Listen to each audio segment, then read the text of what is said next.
the AfterWord, Season 2, Episode 2. I'm here joined by Richard Nelson, elder of the Town Church, Vince Black, elder pastor of the Town Church, and... Oh, here we go. Drum roll, please. Drum roll. Drum Josh roll. McGeehan. Josh McGeehan. Yep, he's back. You want to say anything, Josh? Thanks for having me, and I'm fine. Josh and I are sharing a mic, so if it sounds kind of strange, that is why. So he's not fine, by the way. And we're not sitting real close to each other, but just close enough that we can do the mic back and forth, so it's not like the mic is stationary. So for any concerns.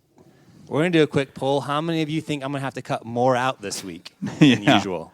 Hey, and I do want to give a shout out to Josh's barber. Josh got a haircut. You're going to be interested in seeing Josh's new haircut. Yeah, and you want to know what was on my desk maybe an hour ago? Yeah, tell us this. A plastic baggie with locks of red hair inside, taped together, and on the outside said, "For Eric." Oh, that's nice. Josh, that was very kind of you. Were you tempted to take that pony and attach it with some tape to the back of your head, Eric? No, I was not. Thank you for listening to Afterword. If you're still listening. Nope, they all left. They all just unsubscribed from the podcast. We don't give them that button. They can't do that. They can only subscribe, but not unsubscribe. Yeah. We do this podcast to look at the text that was preached the previous day. So today, that's Ezra 1 and 2. Explore more in there. There's a lot I want to talk through today. We'll see how much we actually get to. And then we also want to see what more of God we see in this text that raises our affections for him. If we're missing that point, we're missing the point, period. So we want to do that also.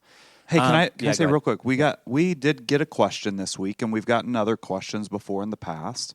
And last week, based on some things we said on the podcast, we received an email message with some other questions.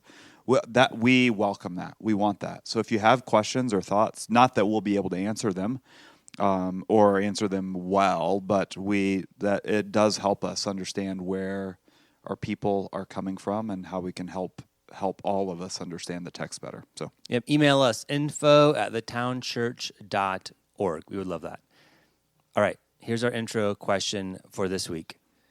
Think about throughout your life plans that you have made that have gone horribly wrong. Give us an example of plans that had a major kink or something went wrong in those plans. Want me to go? Yeah, I mean, this happens to you, so you would have some probably good examples, Richard. Indeed, I do. Where do you start? Yeah. Well, this was a big one. I was hired at a church in Arkansas, Rogers, Arkansas, and I was hired as the small groups pastor there. And so I wasn't there maybe 6 months, and the senior pastor, actually a guy that mentored my life and Karen's life a lot, he came in and sat down and said, Walmart executives are often moved around to different places where they can get more experience about the corporation. So an accountant might go into PR, and a PR might go into whatever. And so, Richard, we're going to move you into missions. And, good talking with you. And he walked out. And, I was just dumbfounded. And I thought, he doesn't think I'd be a good small groups pastor, was how I read it. But in reality, it was one of the greatest decisions he made. And I thrived as a missions pastor at that church for those years. So I was a whiner. And then I was, God used you. God used you. Yeah. And even changed you. And changed me, yes. Humbled you. And humbling came first, it seemed. I like sharing about Richard more than myself. I found that to be true. Okay. Josh? I guess I can go.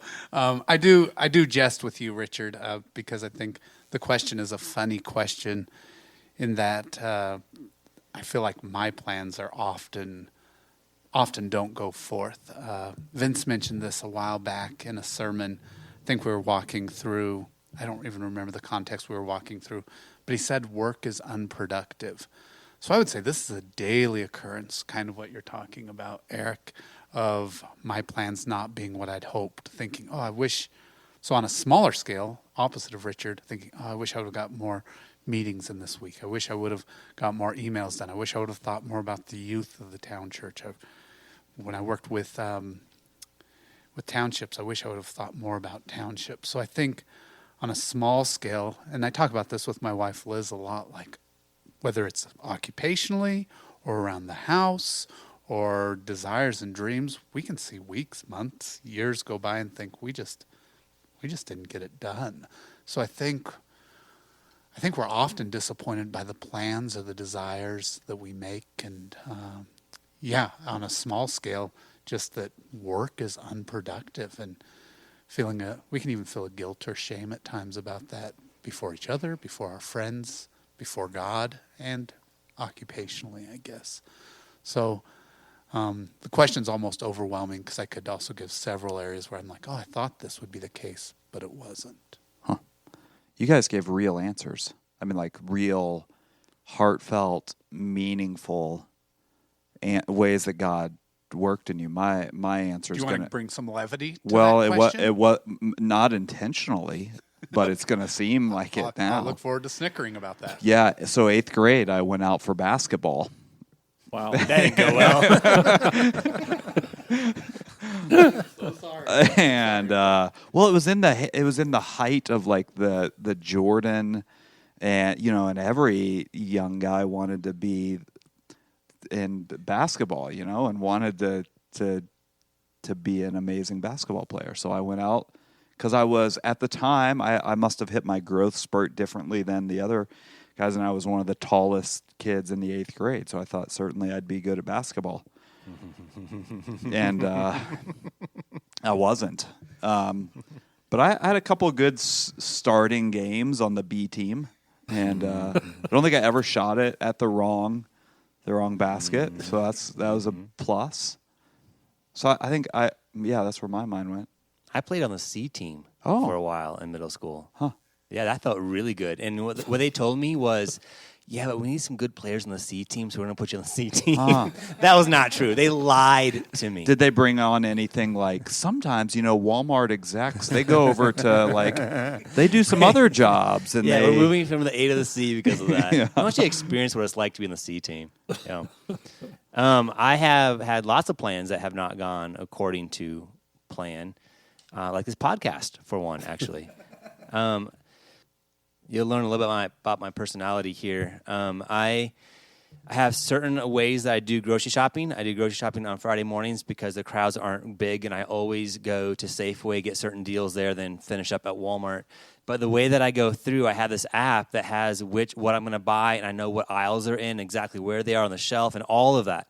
And so about a month ago or so, maybe about a month and a half, I walk into Safeway, and I'm ready to do my thing. I want in and out. Like, I don't want to spend a lot of time. I get in there, and for some reason, the Safeway corporation gods decided that they were going to start shifting where they place their products into different aisles on that morning. And so I get in there. I don't know where stuff's at anymore. And they have these huge carts in the middle of their aisles with all the product on it when they're not even on the shelves. So the shelves are empty for some of the things I want. They're sitting on the carts. There's people trying to stock, and nothing's where I know where it is. And so my plan, my efficient, like in and out, I know exactly what I'm going to do, what I'm going to get. And I started getting pretty angry, actually. I felt it well up inside of me. Like, I know this is silly, but I started getting angry. Like, nobody consulted me on this. Why did we start changing stuff on a Friday? Anyway, I should stop. Have you gone to therapy over that? This is my therapy right here. And you weren't even the person I was referencing yesterday about putting things on a calendar, about talking. Yeah, okay. All right. I'm judging you. Well, not the first time, that's for sure. All right, that was our intro question. Thank you, everybody. Richard is embarrassed by us, I think. Okay, so let's start with this question for today. What is worship? We heard a lot about that yesterday, that God's plans are sovereign, and all of his perfect plans are for the worship of himself. What is worship? Are we waiting for someone to call in? Is that waiting for someone to call in? We'll take the first caller. because none of us know the answer. Caller number 1. Here we go. From Paducah, Missouri, we have... Oh, my. Well, worship is for sure a response to God because of some revelation that we have received from Him that rocks our world, that creates the attention, the response of fear in a healthy way, not like, well, it could be a phobic kind of fear, I guess, but it's awe, it's adoration, it's, I think that's it, awe. So are you saying that worship is only about God? I think so. So you can only worship God? Well, I think I think what you're saying, we can worship other things, but I think that pales in comparison to our worship of God. That's been that way in my experience. I think as I think about that question, and even your question that you just asked Richard, Vince, I do think we worship a lot of different things. We worship the Kansas City Chiefs or the Philadelphia Eagles. We worshiped Rihanna during the halftime show. The dancers. Really? Whoa. Hopefully not. Yeah, I'm sure someone did. I'm not certain on who. We worship right eating. We worship right exercise, or the opposite. And I think looking at our text in Ezra, I think it was profound that a pagan king, Cyrus, would call for the return of these exiled Jews back to their homeland. So I think worship, where it may be a little different, even as I look at our text that we've been talking about in the beginning of Ezra, especially, is God is the one who causes his own worship. Rihanna offers us something. The Philadelphia Eagles offers us something. Right Eating offers us something that could propel an excitement or a desire in us that would cause a form of worship which would be unhealthy. But they're providing us a service or a need or a stimulus where God is that. Like, God is worthy of worship in of himself, of the person and the actions that he's provided. And it's even by a pagan king or a pagan nation. And you don't just see this in Cyrus, in Ezra.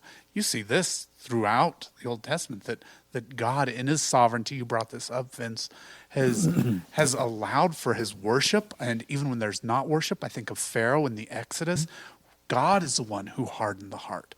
God in his sovereignty and his providence has done these things.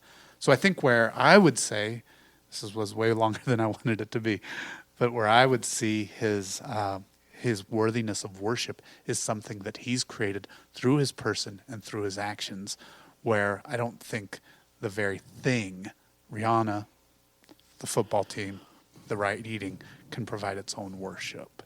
I think it actually gives something that brings entertainment or value. Yeah. Eric, are you asking that's helpful, Josh, and Richard too, what you said. I wasn't pushing back on you, just because here's where my mind went whenever you asked the question, Eric, and I want to make sure that we're getting the question right. Are you asking just what is a general definition of worship?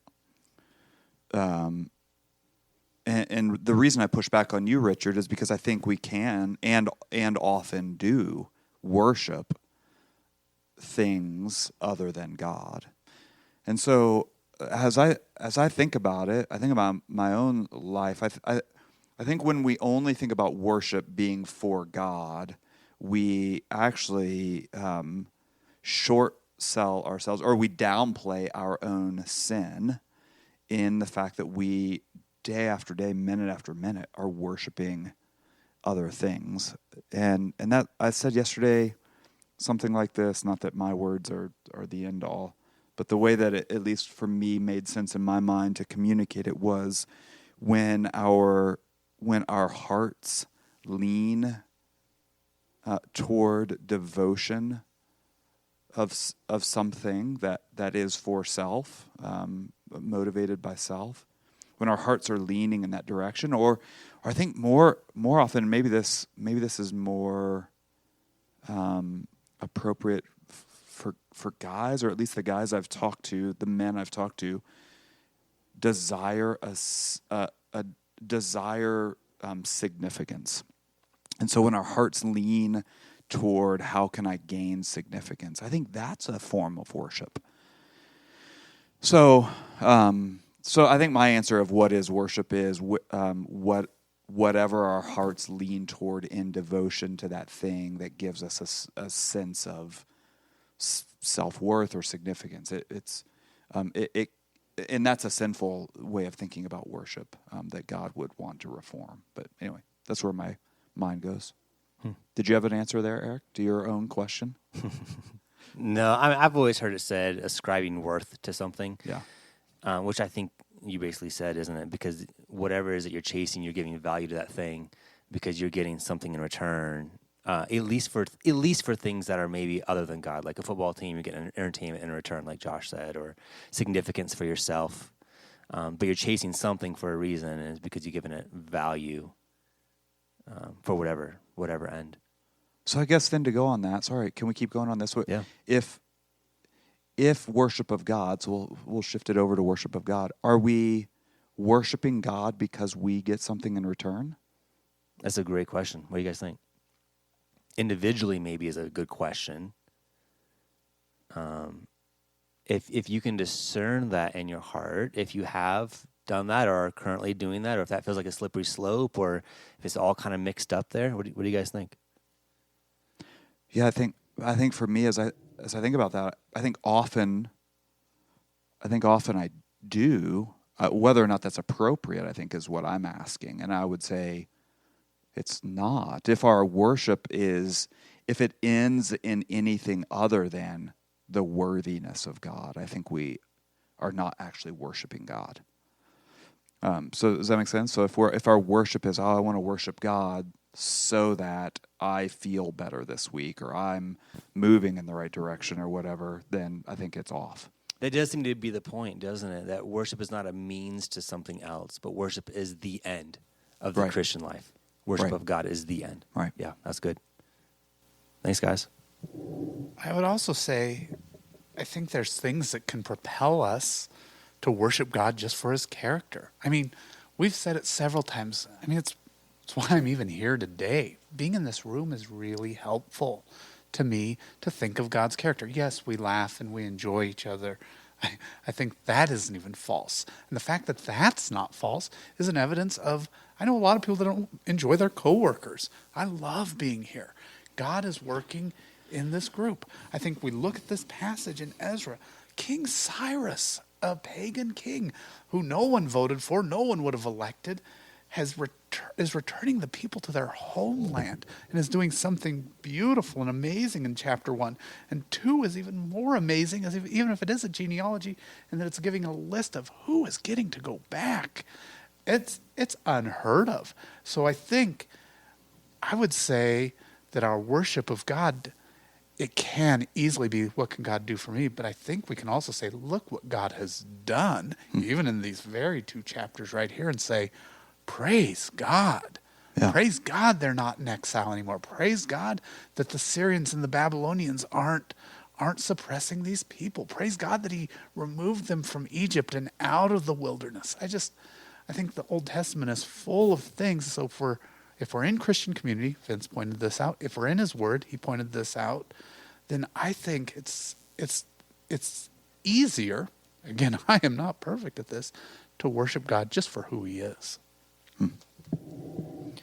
Yeah, thanks, guys. I want to ask a related question to this. A big theme from yesterday was that in God's sovereign plan, sovereign and perfect plans, that he orchestrates everything for the worship of himself, everything from blessings to tragedies and everything in between. As I was sitting there, I was thinking that, yeah, man, but some of these tragedies are really, really difficult. And I would imagine there's a tension in a believer's life when they're going through a deep tragedy that the worship of God does not seem worth it. That I would easily trade this tragedy, give up this tragedy to have lesser worship of God any day. I'd imagine that we feel that at times. And so here's a really personal question for Vince and Josh. Both of you have been through some really different things, but some really difficult things. How do you think about that these tragedies you both have been through, and they're very different, and being part of God's perfect plan for his own worship? Is this something you've struggled with? How do you process or think about that? I got the point from Vince, so I guess I can go first. I'll try and be brief on this. So for those of you who don't know, a month ago, I guess Thursday, I had a stroke. Even saying those words feels kind of hollow and wooden because it seems almost surreal. So nothing expected.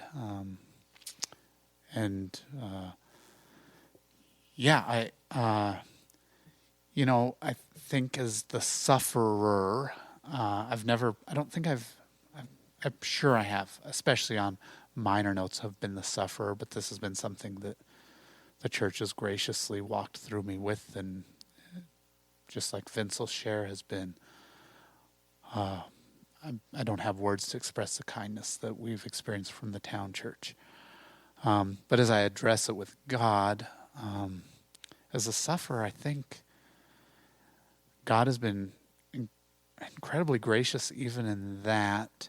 One, I know him. I know his word. I have Christian community, so that's a plus. But I think there's a lot of emotions that go with it. But I can say I have not been mad at God. I'd say my worship of God has been less because I sleep a lot since the stroke. I feel like I have a lot of very basic needs. As a sufferer, the sufferer has very basic needs. I've walked with people through suffering that need a nap, or that have a tummy ache, or that are having trouble with a bunch of different things that I'm not going to mention in this podcast. But the brain injury or the stroke was never really a concern. I think this might be a more fair question for my wife, Liz, who has picked up my duties, who has wept with me, who has been deeply concerned. I think for my friends who saw me in the ICU, it was a bigger concern. For me, I wanted a Tylenol. So, and we jest about this, but I've talked with all of you guys in this room about this, and many of you that listen to this podcast, I think it's a grace from God that a Tylenol was my deepest need in the ICU for 4 or 5 days. I wasn't concerned about a brain injury. I just was tired of having an upset stomach. So I would say my worship of God, I did not do it because I slept or I was just more concerned about my stomach. I had many around me who were, but anger with God was also not an issue. I've been angry and confused with God when I stand beside the sufferer. But as the sufferer, again, not everyone's case, my situation has been unique that I haven't been like, God, what are you doing? And even now I'm not like that. I'm more quickly to just recognize an immediate need.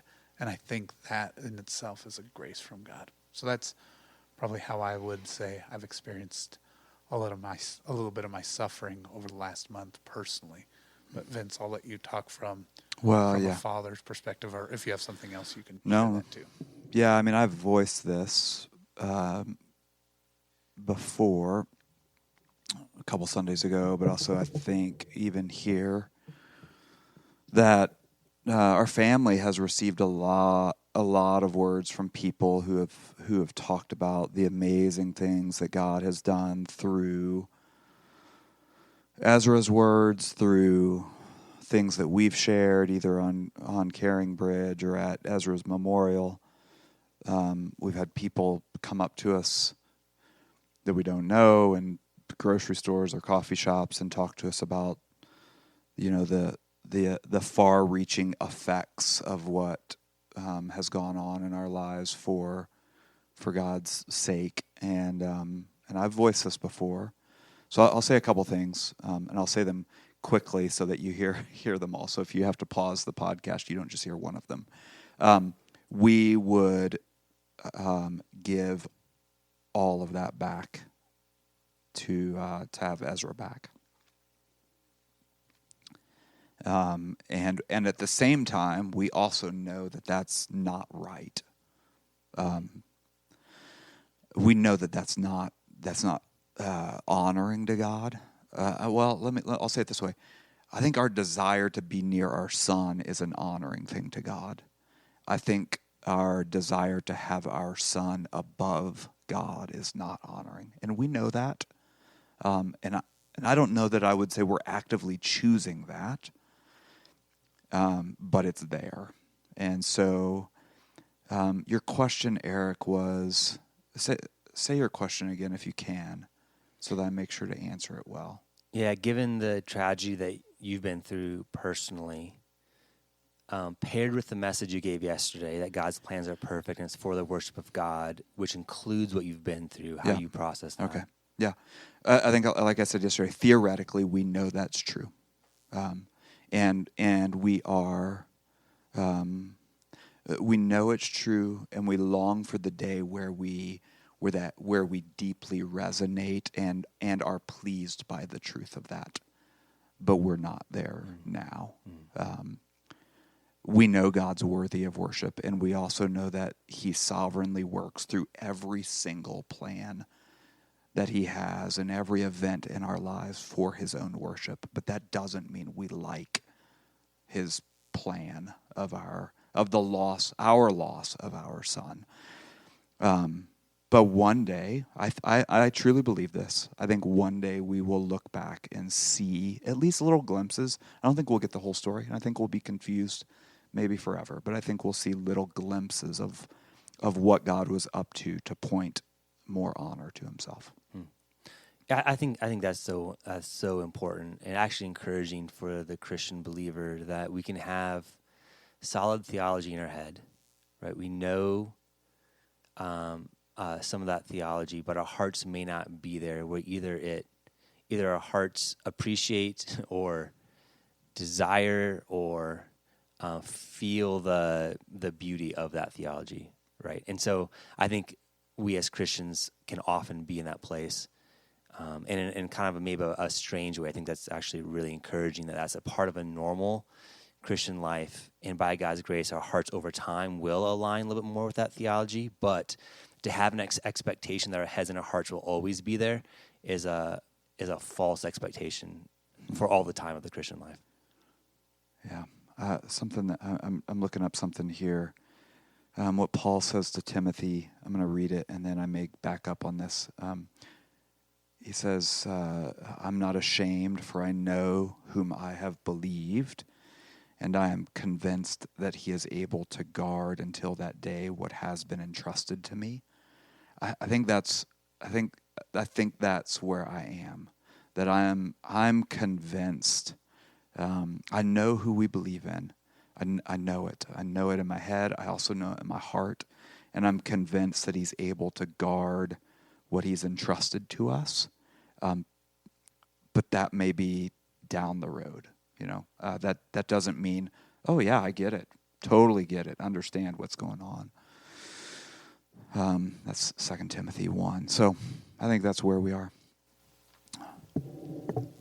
I think, Vince, thanks for that. Eric, also thanks for giving Vince and I an opportunity, Richard, an opportunity to just share some of our grief.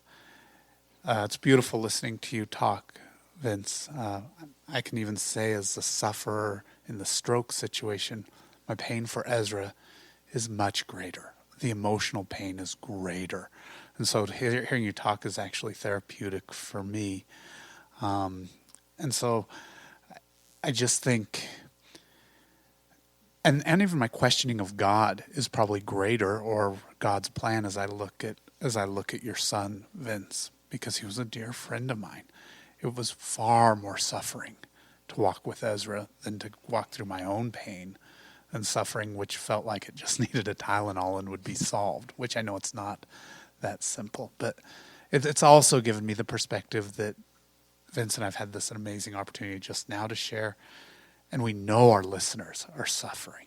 Like, I know people, and Vince has brought this up before when he's preached, but I know personally people who've lost their mom or their dad or a niece, a nephew, a grandchild.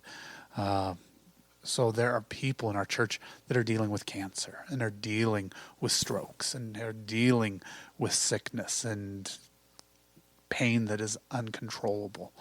So I think this question of suffering is actually quite relevant in just, do we really trust God? Yeah, and I think it's helpful. So, yeah, thanks for letting us share some of that. Hopefully that's helpful. I think something, tell me if I'm wrong here, or help me think through this. I think often we move toward the topic of suffering when we're talking about, is God worthy to be worshipped? And even in the midst of suffering, we would say, something like that. But I think what that does, and I think that's helpful. I think we need to think through that and work through that. And I think God does bring about his fame through suffering. But I think we then often overlook the fact that he's also worthy to be worshipped in our blessing. I mean, that's what these people are experiencing in Ezra, is that they're going back home. And these are beautiful blessings from God that they've longed for. And I think often, at least for me, whenever I receive some blessing or something works out in my favor, or I'm experiencing the good gifts of God, I think I often neglect to remember, even that was given to me so that my eyes would be turned to God in worship. Does that make sense? Yeah, something I want to talk about this. You all might not find this fascinating. I find this absolutely fascinating. The blessing of coming back to the promised lands we see in Ezra, supplied and decreed by a pagan king. And then we read that these Israelites returning were supplied with the materials, the furniture, the pieces of the temple that were taken in exile by Nebuchadnezzar in the first place. And so they're loaded down with, what was it, like 5,400 different articles of silver and gold in the temple to take back to the temple, which in God's sovereignty, there's something super striking about that. And then in my mind, this might not be a fair link, but in my mind, I think about the Exodus, where the Israelites leave Egypt. They're loaded down with gold and other precious things that eventually God uses in the tabernacle later on that they build. And so, in a sense, it feels like a chapter 2 of that, leaving exile, returning to the promised land, and loaded down with everything they're going to need to rebuild the temple, and God over all of that, even though when you're in the midst of it, surely it had to be confusing. Yeah. I mean, he's providing for his worship. So he's not just saying, hey, you all need to worship me, so figure that out. He's saying that you're called from darkness, from exile into light, to worship a God who's over all things, and I'm also going to provide the ways for you to be doing that. It blows my mind. Yeah. I want to shift gears. There's a question here by our listener. our one listener. Oh, that's never going to get old for me. And the question is essentially this. If we as New Testament believers, through Jesus, have been fully restored to God because of Jesus, as we're looking at a people restored, the theme here of Ezra, Nehemiah, how do we think about this restoration? Are we talking really about sanctification, a growing of holiness, a growing of a nearness to God in the sanctification sense, not a legal sense? Or are we talking about restoration, something different? So, if as a New Testament Christian, by Jesus, we are already fully restored to God, then how do we as a New Testament Christian think about restoration here? Thank you, listener, for your question. Richard, why don't you had an idea on this? Just put him on the spot. Yeah. He threw the basketball to me. So if you're anything like me in 8th grade, you would not know what to do with that basketball right now. Yeah. That's a horrible thought. What happened here is on a corporate, it's a national level. What's happening? Restoration is a people.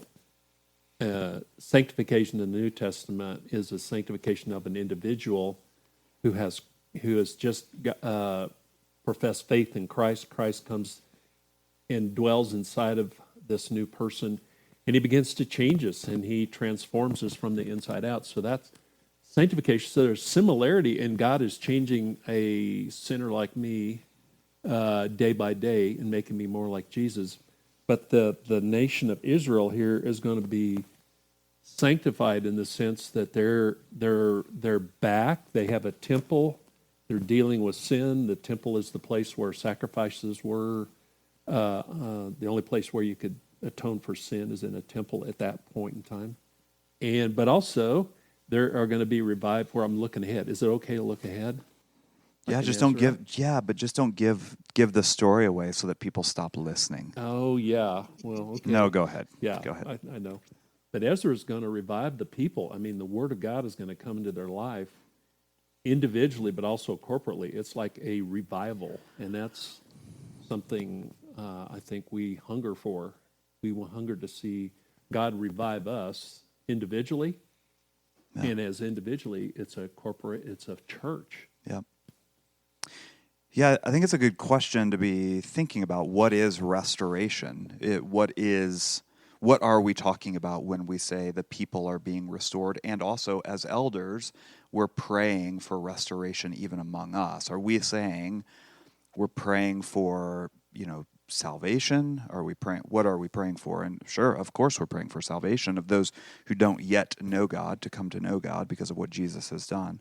But I think we see lots of places in the Old Testament and New where people who have either strayed away from God, fallen into sin, chosen sin, I should say it that way, so it doesn't make it seem like they're a victim, chosen sin, and have confessed that as sin and turned back to God, that even that act of confessing and repenting is by the gracious hand of God drawing them back. And so that's what as I think about restoration, that's what I think about. I think about David in Psalm 51, famous psalm, famous interaction where David has chosen the sin of taking another man's wife and everything that has gone along with that. This psalm that comes after that,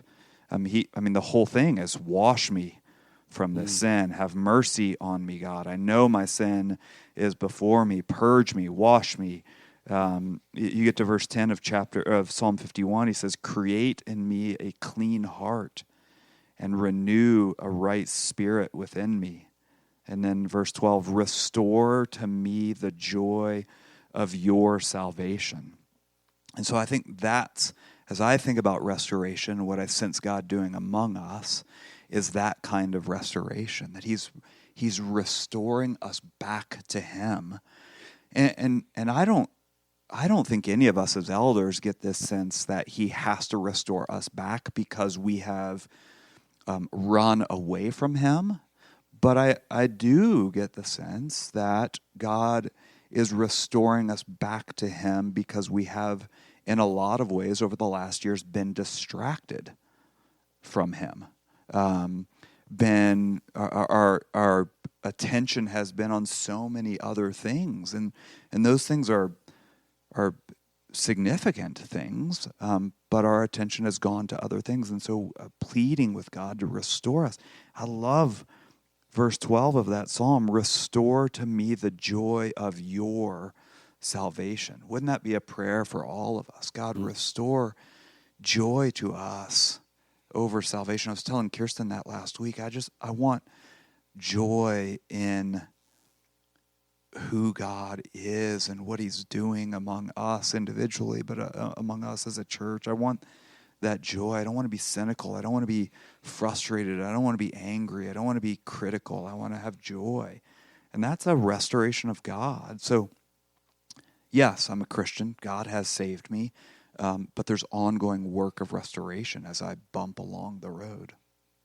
Yeah, that's helpful. I really don't have anything to add. I was just thinking of 2 points, one theological point and one maybe more practical point. The theological point is I don't think any of us are talking about, and I don't think the Jews are talking about this, the ones who are being rescued, the believers, are talking about the moment of knowing Christ. So from a theological perspective, saying, oh, these guys have been adopted and they've been justified and propitiation has happened. And now they're in the process of, our listener used the word sanctification. I think, but even in sanctification, we will have strokes. We will lose sons. We will lose parents. We will lose jobs. But we'll also have the blessings that Vince talked about. We will have promotions, and we will have newer homes, and we'll have a new sofa, and whatever it is. We will have joys and sorrows, even as Christians going through the word sanctification. I think what we're really talking about is a restoration of the people that we see in Ezra, but even greater restoration of glorification, another theological word, of knowing him face to face and seeing him. I think we see that in Revelation. And that's where we see the promises that there will be no more tears. There will be no more crying. We will see Jesus face to face. We will have love, but faith and hope, those won't be needed because we will see God face to face. So I think as we talk about restoration, we have a beautiful picture of that. We've talked about the Exodus. We're seeing it right now. We're right in the middle of the beginning of that in Ezra. But I think it points me, at least, to a greater hope of a people restored. Well, the greatest hope, the greatest reason to worship God is glorification. After sanctification comes this peace with God where we're with him face to face, we're in his presence, and where there is no more sorrow, where there is only joy, and we are with him. And our worship is right because we're face to face with God, right? There's no confusion. Say that again. No, the mic was pulled from Josh's mouth. That was our censorship. Yeah. Thanks, guys. I want to ask our last question for today. Last question is this. In this text, Ezra 1 and 2, where do you see God's glory? What is it about God that you see here that's raising your affections for him? I can be really brief on this. I've spoken a lot. I think chapter 2, reading this after Vince preached, reading it before, just this genealogy of a bunch of names that I can't even pronounce and a bunch of numbers that have no name behind them, but that are actual people. I think I'm just blown away that Josh McGeehan could be written in this list. It just blows me away. That Vince Black, that Eric Reeves, that Richard Nelson, that you, listener, are not just listener, but your name is written here if you know God. I think the way that this has worked out by the worship of God alone through a pagan king to return is unbelievable. But it's believable because it's in God's word. What an encouragement to me. I'm still captivated just by God's sovereign plan, and just like we talked about Cyrus, and he just joyfully did what God wanted him to do. Well, hello. And there's a verse in Proverbs that I tried to remember last week that I didn't, so I want to quote it this week. Proverbs 21:1. The king's heart is a stream of water in the hand of the Lord. He turns it wherever he wills. He turns it wherever he wills. And in 6:22 of Ezra, and they kept the feast of the unleavened bread 7 days with joy, for the Lord had made them joyful and had turned the heart of the king of Assyria to them, so that he aided them in the work of the house of God, the God of Israel. And so that God that did that then is the same God we worship right now, and he's doing that stuff in our lives now. And we just, maybe the prayer would be that God would open our eyes to see him working in our lives and bringing this about. Nelson, are you saying that the God we worship today is the same God that we're reading about here that could work through Cyrus in that way? Yes, sir. Yes, sir, I am. He's the same today, yesterday, and even forever. I said that right. That's incredible. It is. That this is the sort of God that we worship. This is the Christian God. Yeah, Richard. Thank you, Richard. Josh is trying to fist bump Richard, but It's Josh really is a little awkward. bit dizzy, and he may fall out of his chair. Then, Yeah. Well, you might bump your head if you fall out of your chair. Vince, what about you? What strikes you? I think, the thing that strikes me about it is that God, I think it shows the kindness of God that he would stir in the hearts. Not just in the heart of Cyrus, because I don't know how that all works out, to be completely honest, how God would use a pagan king and stir in his heart to do the things that he's called him to do or positioned him to do. But that he would do that he would stir in the hearts of the people to go back, which gives me some indication that there may be some unwillingness or some hesitation there, but God would stir that in them. And that, like you all were just saying, that God would still stir in our hearts as well to carry out the things that he's called us to be about. It gives me hope for, will I always be stuck in this place of grief, or will I always be, struggling with this sin, or will I, whatever it is. No, God still works stirring in my heart to move forward, to walk toward him. That's encouraging to me. I think hopefully it's encouraging to those who may be listening, or our one listener, that would be an encouragement to you, whatever you're walking through, that God's still the one who's at work stirring in your heart to see more of him. Yeah. Did you have an answer? Yeah, I still can't get over him providing for the temple. Yeah. And not only the riches that Cyrus gave them, but the very articles that were taken from the original temple. I don't know. There's something about that that's really, really profound. They were preserved, right, for 70 years or more. I was thinking the same thing. Preserved. They didn't melt them down and make other stuff. I mean, he preserved it. Yeah, and of course for God, it's not surprising at all. The temple's destroyed. They're being taken away, but 70 years later, I'm going to bring them right back. Yeah. There's something about God's sovereignty, his goodness, his provision of the things he calls people to do, which, as we're seeing this point, he's providing for the people to restore worship as he had commanded Moses, at least. We'll read about that as we go.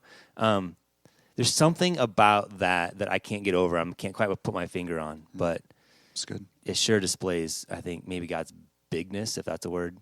Yeah. That is really helpful for me. It's good. Where are we headed next week? Chapter 3? I should know this. Yeah, chapter 3. Chapter 3? Mm-hmm. Okay. Good. I'll see what I can pull together. Stop trying to do the fist bump, Josh. You're going to fall out of your chair. You all can continue to pray for Josh and his healing, and pray for Josh. For everybody. Oh, please. Thank you for listening. Hope this is helpful. We really do want to point to our good God and have our hearts respond by growing love for him. As you have questions, if you listen to the sermon on Sunday, you have questions by Monday morning, please do email them to us, info@thetownchurch.org, and we would love to be able to talk to them and work through those if we're able through this podcast. So we love you. Have a great week. Yes, sir.